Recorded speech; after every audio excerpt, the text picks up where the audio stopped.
Hey everybody, welcome back to another video on the channel. Now today we're going to be talking about Nintendo's latest release, that being Luigi's Mansion 3 for Nintendo Switch. I'm about halfway, 3/4 of the way through the game, very excited, playing it, do absolutely love it. This is what my first impressions, sort of just a talky sort of video, commentary video, not planned, not scripted, not anything like that. I'm just sort of going through my initial thoughts of the game, and yes, you know, from what I've played so far, I haven't finished it yet, but from what I've played so far over the weekend, I am loving it. I'm really liking it.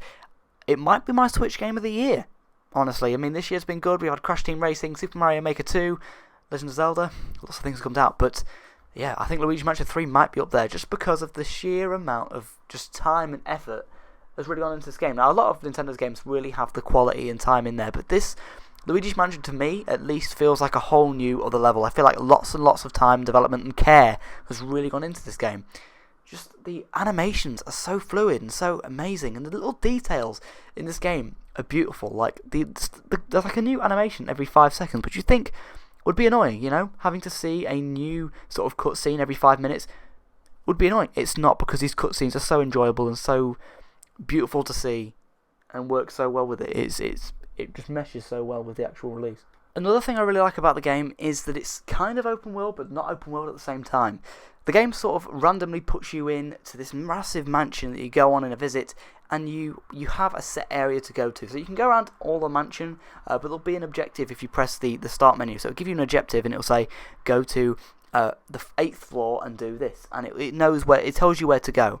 And once you're on that floor, you can't really leave, and it's only a set small area you can go around, which is great because it's kind of a good mix of sort of a full, you know, a full massive mansion, but also that idea of you not getting lost, not knowing where to go, being stuck. That's kind of where The Legend of Zelda really had its problems, because in my opinion, I feel like Link's Awakening was a little bit confusing on where to go and what to do, but with this, I don't really feel like there's a problem with that at all. I feel like, you know, I know what I'm doing. It's just the puzzles in the game that, you know, are the hard part. Knowing where to go and what actually to do is the easy part due to its cutscenes and the cutscenes constantly changing. And also knowing on the start menu where to go. Very good mission sort of structure there. I want to call it mission structure, it's kind of not. It's more of like a guide in the mansion. I'm just thinking of the castle level. It's sort of a guide of what to do. It's not too easy. It's not saying this is what you need to do. It's not holding your hand. But it's nice just to sort of see that kind of happy medium now that the developers have really got with the game, where you can go, you know, here's sort of what to do if you're struggling, but if you want to explore it by yourself, you can sort of do it, and it is very good how it does that. Also aesthetically, just amazing. Just aesthetically, the game looks beautiful. The little denim details on Luigi's hat and clothes are insane. Like, we don't need to see the denim on him always, but it is amazing that the developers have really taken their time with that. You know, logically, a cartoony style game like that doesn't need that much detail in the denim, but he really does have the little details. All the little stitches are beautiful. Just amazing how they've done this. It just really blows my mind how they've done this. And even the voice acting, everything down to the voice acting is great. You know, the little wah that Luigi does. There's so many different bits of voice acting. I don't think I've heard the same voice clip twice. I don't think I've seen the same animation twice. Beautiful thing. And another thing I like about the game is that I know I've already talked about the structure of it, but the way it feels a lot like Mario Odyssey. You know, Mario Odyssey, where you can go around the different kingdoms, do different things. It will tell you that there's a button on each floor, and each button gives you the next floor, which will give you the next floor, and you work your way up the mansion rescuing your friends, that being Mario, Luigi and 2 Toads. Mario, Peach and 2 Toads. So yeah, I really do like how that sort of, it adds structure to it, but also doesn't make it too mission based. It's not too linear, but it gives you a sense of progression and sort of a structure of what you're going to do next. So yeah, very beautiful. Another thing I've really noticed about the game is that everything is a 3D model, which is, again, a strange decision, a decision I like, but a strange decision nonetheless, because that would have taken a lot of time and effort, and you can tell that time and effort's gone into the game, but everything you see and everything you can suck up is completely a 3D model. It's a tangible model that will move. So there'll be like money flying up in the air and Luigi can suck that up. That's a model moving about. You know, there's like chairs that aren't just sort of like artwork that they sort of place as like a backdrop. That's actually a chair you can pull up and pull and break, and there'll be like fluff coming out of it. And there's so many different 3D models in the game, and it's how the game's running it. I actually don't know. I feel like the resolution does kind of dip in and out from what I've heard from other people and from what I've seen. In certain areas, the resolution might be pretty high, and then it sort of dips out in different areas. That's kind of how the game sort of loads. So, yeah, the game sort of...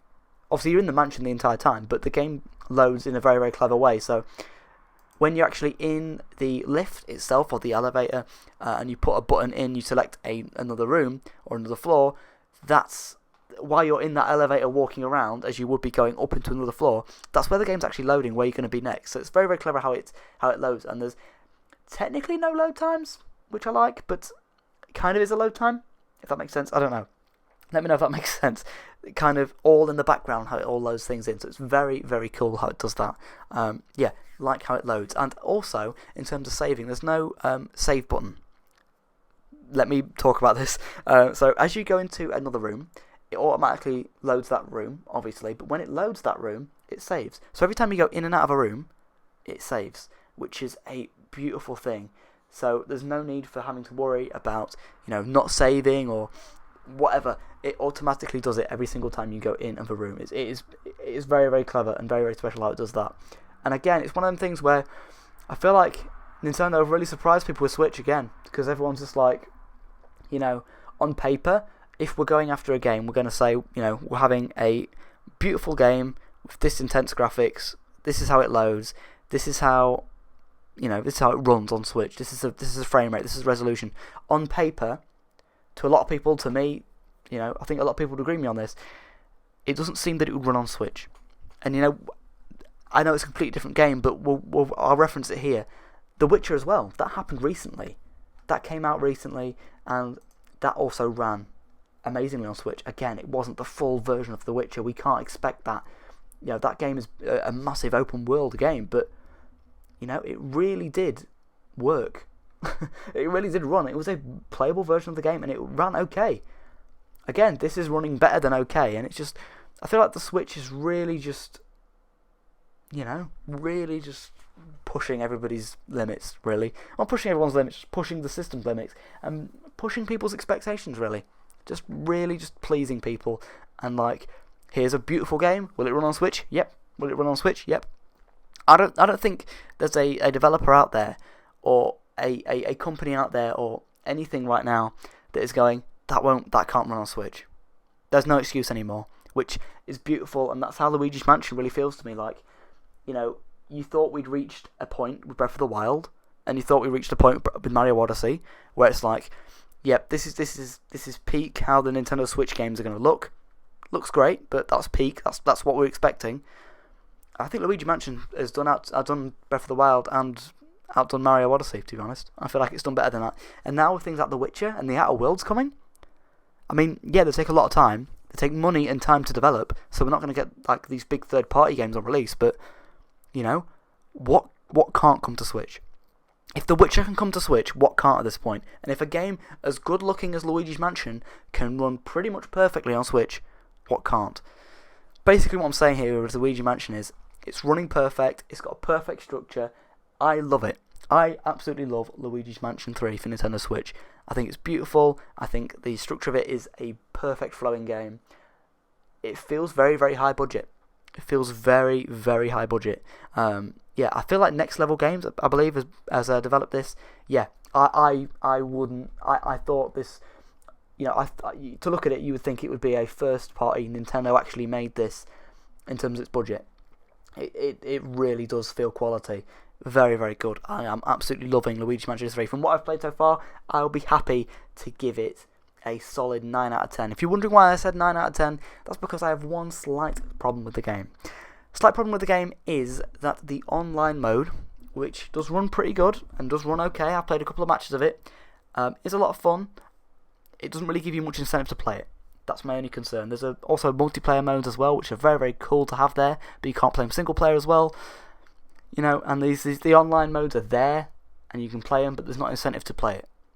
Maybe a level up system, or new skins for Luigi, or something to unlock. it's not really there. So there's no real post-game content. I think you can also unlock the Boo flashlight and a different suction cup or a different vacuum. Yeah, nah, there's not a lot of post-game content here. There's not a lot to unlock. That being said, the story, the multiplayer modes, and the online are great in themselves, but there's no real post-game content. There's nothing else to unlock. So if you're expecting this game to be long and give you lots of hours, something like Smash Bros or Splatoon 2 or Mario Maker, it's not really going to get you there. But that being said, the actual core gameplay, the core story, the core online is great, and I have to rate it high for that. But in terms of its longevity and the actual like the leveling up and the progression and more things to do in the post game, are pretty lackluster. Similar to Pokemon Let's Go Pikachu and Let's Go Eevee. The core content is there. The core content works fine. It is perfect. No problems there. But there's not a lot of post game content there. With all that being said, thank you so much for watching my sort of review of Luigi's Mansion 3. Let me know your thoughts down in the comment section below. I absolutely love this game. My only problem is it's not that long, about 10-15 hours long, and there's not a lot of post-game content there. Similarly, the same could be said for The Legend of Zelda, Link's Awakening, and Astral Chain, and countless other games, so it's not really a massive complaint. That's why I gave it a 9 out of 10, but it would have been nice, because we have got that online mode, it was teasing at something more happening, you know. I don't know, I really did love this game nonetheless, and please do let me know your thoughts in the comment section below. Thanks so much for watching, everybody. Take care, I'll see you in another video. Thanks so much for watching. Take care.